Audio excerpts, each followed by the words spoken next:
Radio's own show, Behind the Mic.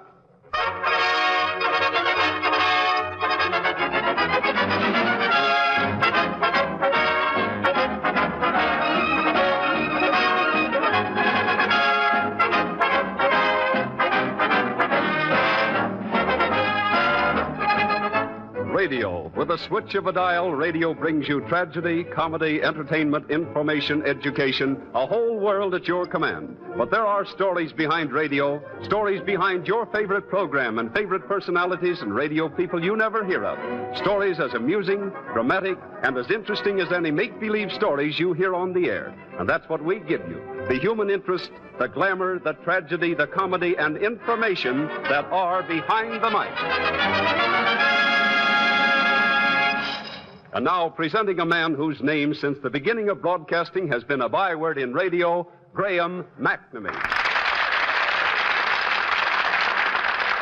Thank you, Gil Martin, and good afternoon, ladies and gentlemen of the radio audience.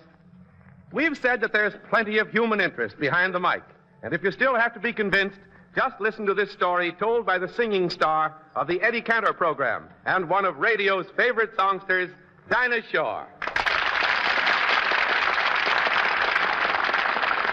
Dinah, will you tell our behind-the-mic audience that story about the truck driver who was such a fan of yours? Well, Graham, he was a fan of mine who had often written requests for songs. I got the details of this story through a letter which he wrote me. Here's the story the letter told. Dear Miss Shore, I want to tell you about something that happened to me. As I've written to you before, I'm an independent trucker.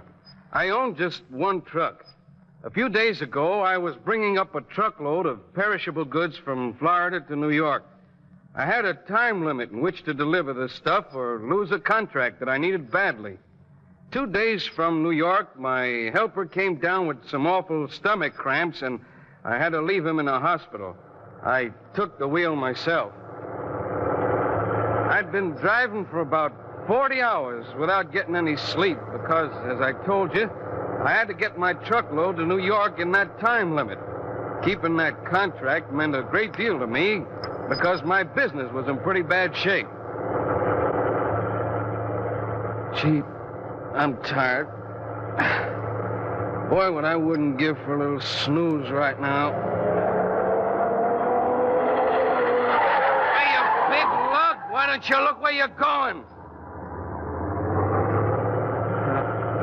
Maybe I could pull up beside the road here and grab a little shut-eye for just a few minutes. Nope.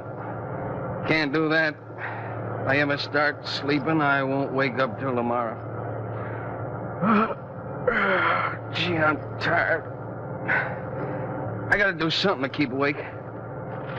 I'll try tuning on the radio. Now we bring you the voice of Dinah Shore, one of radio's favorite Dinah singing Shore. stars. Last time I wrote her, she promised to sing I Dream of Jeannie with the light brown hair for me tonight. Very interesting. I wonder if she will. Dinah opens her program by singing I Dream of Jeannie with the light brown hair. Say, she is going to sing it. Good girl, Dinah. Boy, I gotta stay awake to hear this. I dream of Jeannie with a light brown hair, born like a vapor on the summer air. I see her tripping where the bright streams play, happy as the daisies that dance on her way. Many were the wild notes her merry voice would pour. Many were the blackbirds that warbled them o'er. I dream of Jeannie with a light brown hair, floating like like a vapor on the soft summer air.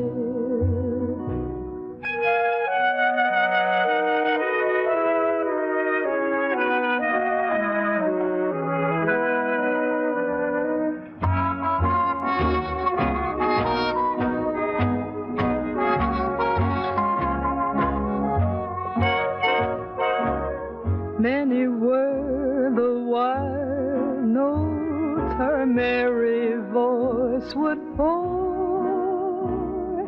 Many were the blackbirds that warble them o'er. I dream of Jeannie with a light brown hair, floating like a vapor on the soft summer air. I dream of Jeannie with the light brown hair.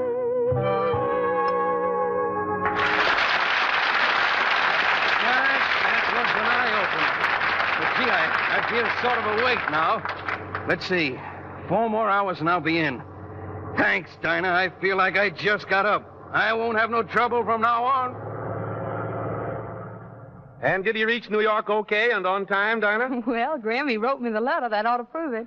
Oh, thank you, Dinah Shaw, for a great story and, of course, always for your fine singing.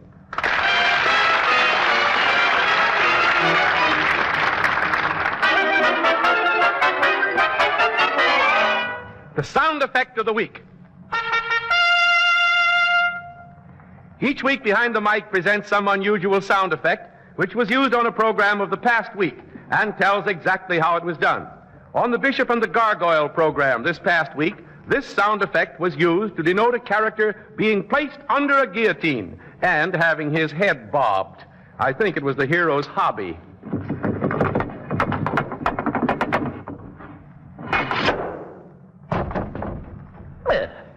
This jovial sound effect was accomplished by the sound man on the Bishop and Gargoyle show, running a piece of metal up and down the side of a door to produce the sound of a guillotine knife falling.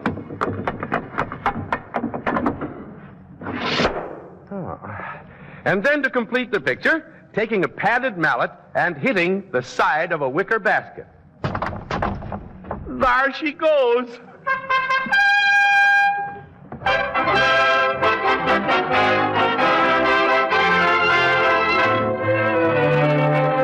Ladies and gentlemen, this afternoon we're going to let you in on something that is really unusual and genuinely behind the mic. A young man, a member of the NBC guide staff, wants to try out for an NBC announcer's job, and he's going to do it on this program.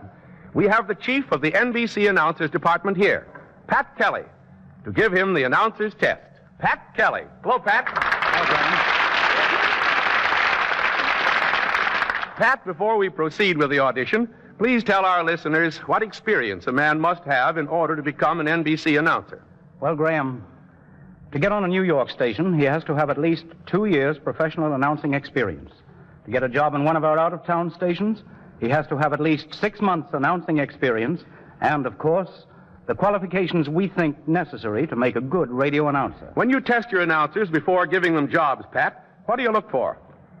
Graham, the boys are judged on personality, voice, showmanship, their ability to project personality through the loudspeaker, and the ability to think fast and to describe events as they occur.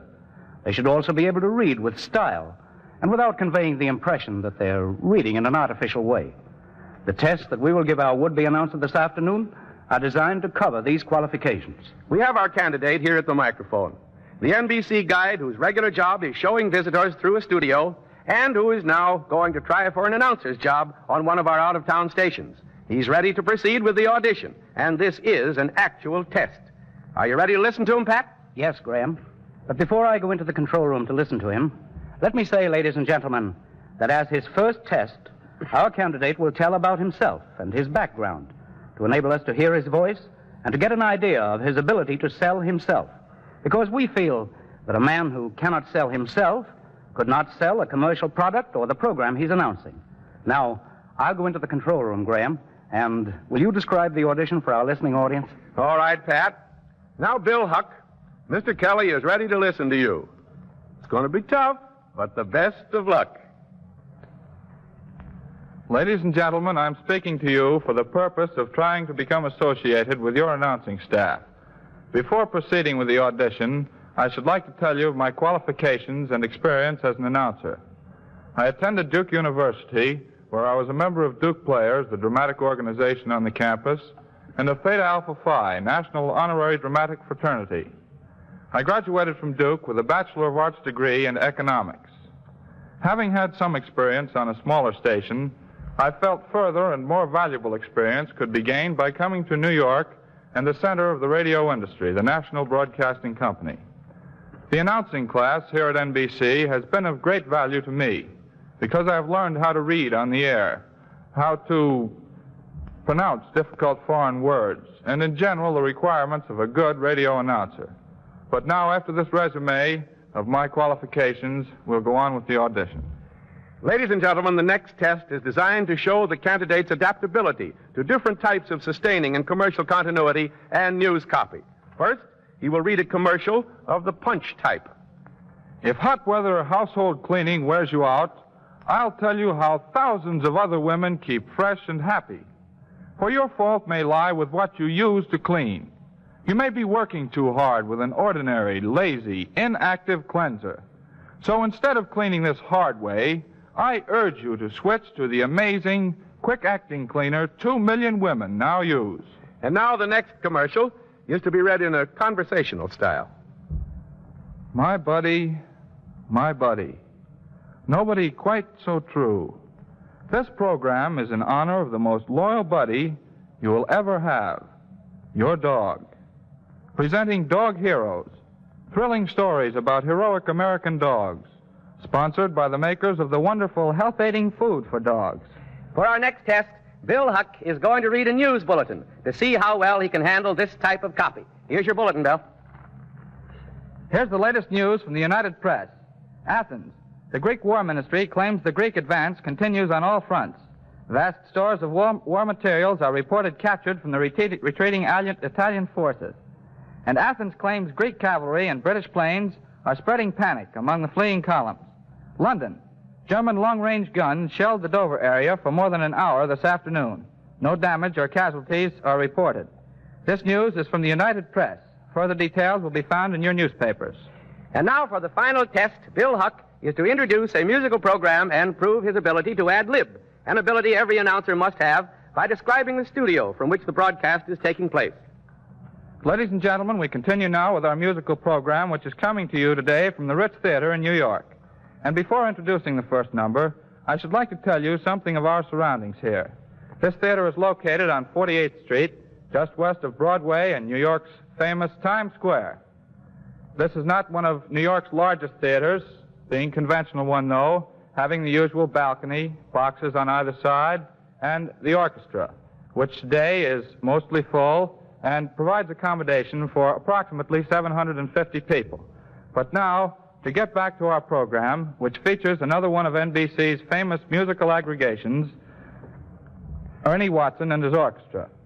NBC listeners have frequently heard the works of such celebrated composers as Bach, Gounod, Mascagni, Mussorgsky, and many other masters of classic music. However, today, Ernie Watson brings you Love Is.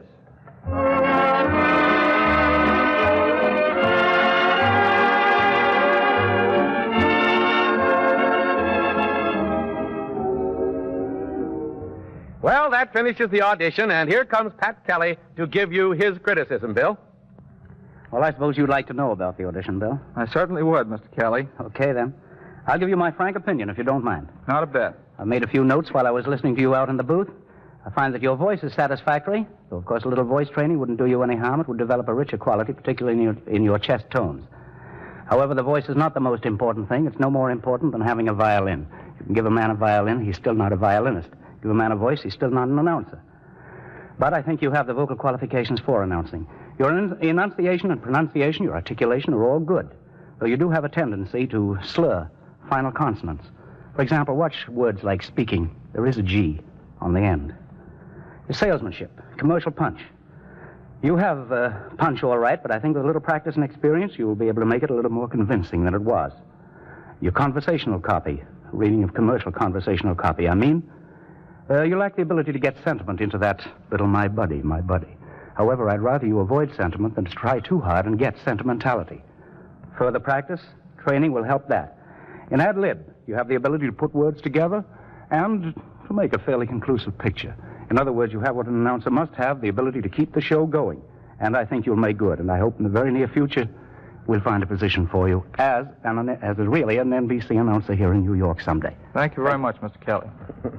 Thank you both, Pat Kelly and Bill Huck, for giving us a real behind-the-mic scene. And boy, I'm mighty glad such tests were not in vogue when I broke into radio.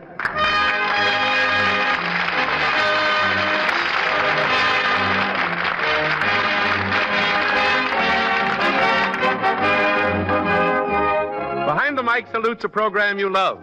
We in radio believe that radio has a tradition of which it can well be proud. A tradition of good programs that linger fondly in our memory. And so each week, we bring you a star or a part of a program you used to hear, a program you loved. This afternoon, Behind the Mic salutes one of radio's most famous orchestras, Harry Horlick and his A&P Gypsies, which was on the air for 10 years from November 1926 to September 7th, 1936. We will recreate part of the A&P Gypsies program with leader Harry Horlick himself, leading the orchestra in arrangements that made his music famous. Harry Horlick and the A&P Gypsies. You are listening to The Familiar Two Guitars, the title of the composition with which the A&P Gypsies greet you each Monday evening. The Gypsies are here, ready and waiting to begin their hour of entertainment.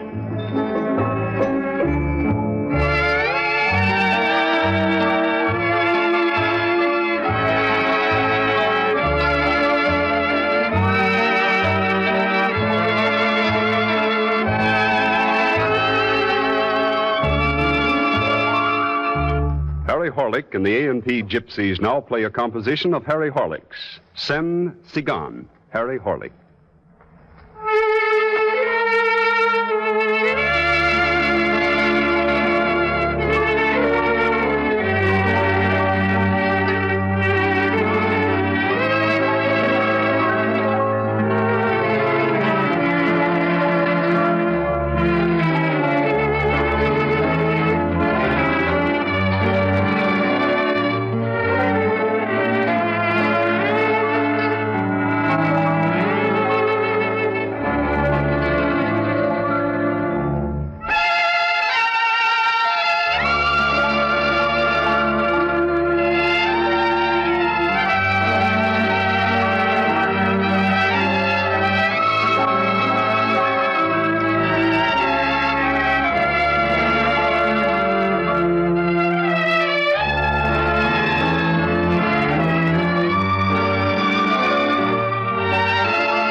A&P Gypsies hope you have enjoyed their entertainment. They would be pleased to have some expression from you as to how you like their program. Harry Horlick and the A&P Gypsies now bid you good night.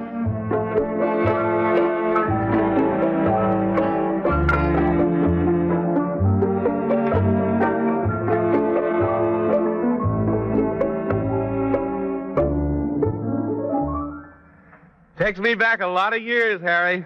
And thank you, Harry Horlick, for recreating a part of your A&P Gypsies program. Just to hear the selection, two guitars, played by you gave me a thrill, and I'm sure it affected our listeners, to whom you have given so much pleasure the same way.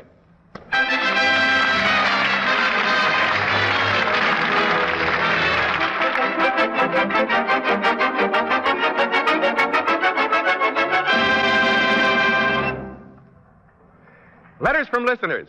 Each week we invite the listeners to Behind the Mic to write us questions about radio, and the 3 or 4 we consider to be of most general interest, we have answered on the air by the radio editor of some outstanding magazine or newspaper. This afternoon's questions will be answered by Mr. Mel Spiegel, radio editor of the New York Morning Telegraph.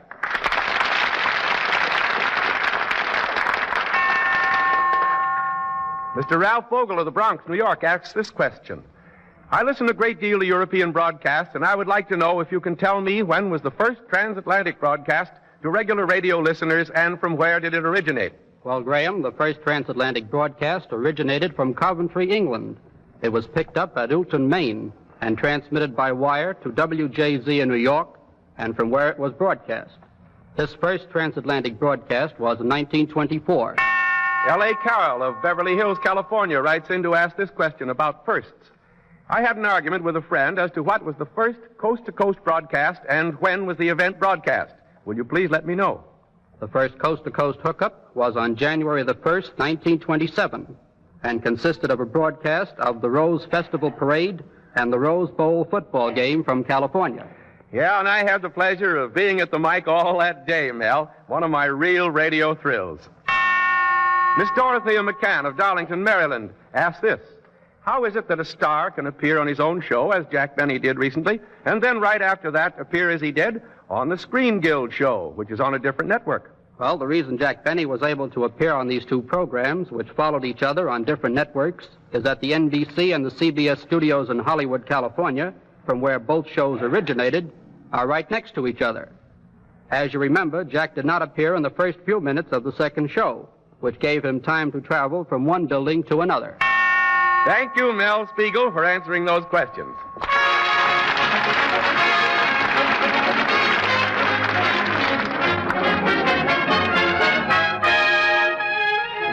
Ladies and gentlemen, the scene of our true Behind the Mic story today is in a dressing room of an NBC studio on Thursday evening in June of 1934. It's an hour before the opening broadcast of the famous Maxwell House showboat. The two black-faced comedians of the show, Molasses and January, whom you all remember, and whose real names are Pat Paget and Pick Malone, are sitting in their dressing room near the studio. They are in the middle of giving their script a final reading. Well, doggone my time, Molasses, old fraternity sister. How is your little dog getting along? January, you mean my dog Corset? Boy, why you call that dog Corset?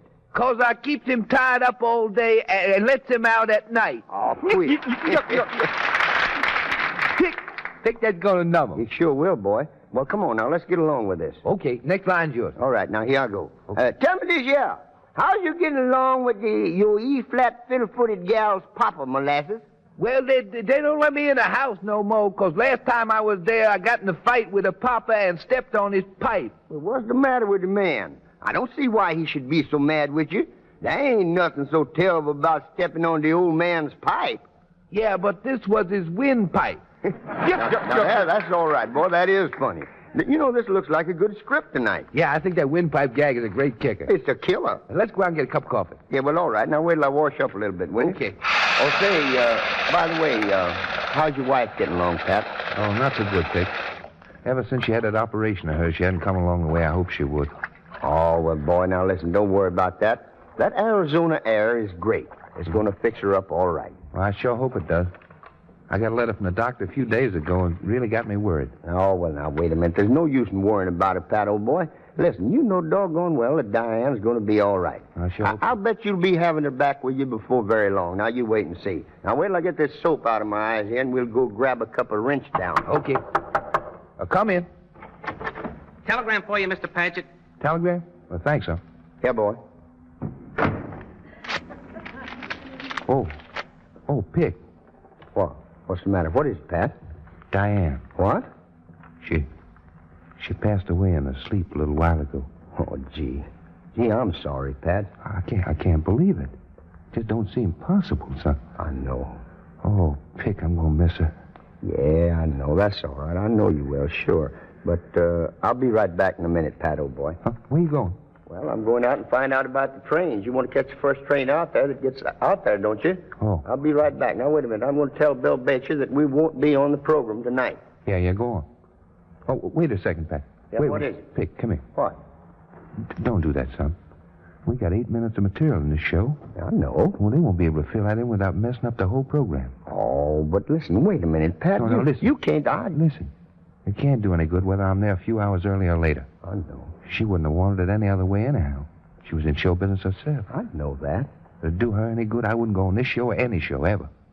But it won't. It won't do nobody any good. Oh, but Pat, now, really, you don't think you'll be able to go out there and... Diane. Pick, listen. Listen, son, don't tell this to anybody till after the show. All right, boy, I won't say nothing.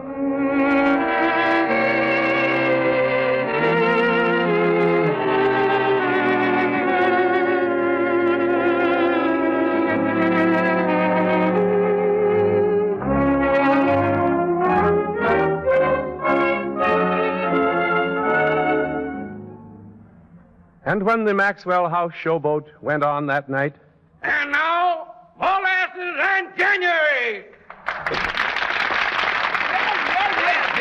Doggone my time, Lassie, you fiddle-footed E-flat ape, you. How you getting along with that farm of yours? We had a little explosion on my farm yesterday. An explosion? How was that? Well, I fed a chicken some layer bus feed. You fed the chicken some layer bus feed? Yeah. Well, how come the explosion? She turned out to be a rooster. Well, I'll be doggone. Well, no wonder. Say, I hear you get up very early down on that farm of yours. Yeah, that's right. In fact, 5 o'clock in the morning. Uh-huh. That's a.m.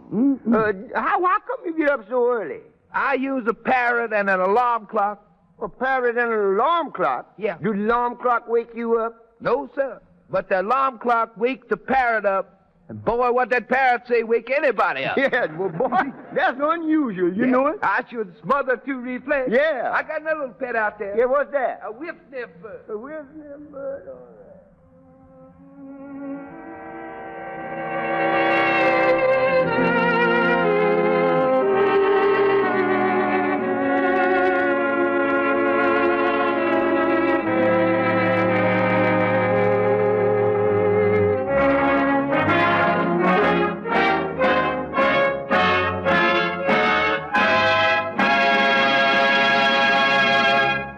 And again, the actor's creed, the show must go on, had been given further proof. Not in a novel, not in a play, but in a really true behind-the-mic story. January was played by January himself, Pick Malone. Molasses was impersonated by Ward Wilson.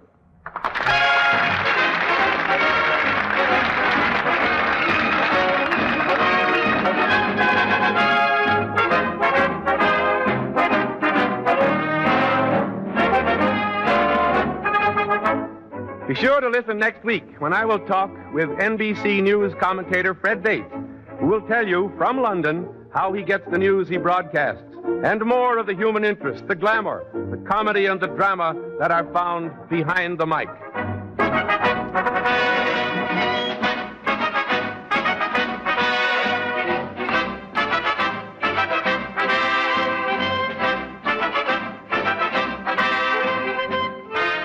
This is Graham McNamee speaking. Good afternoon, all. Behind the Mic is written by Mort Lewis. Original music written and conducted by Ernie Watson. This is the National Broadcasting Company.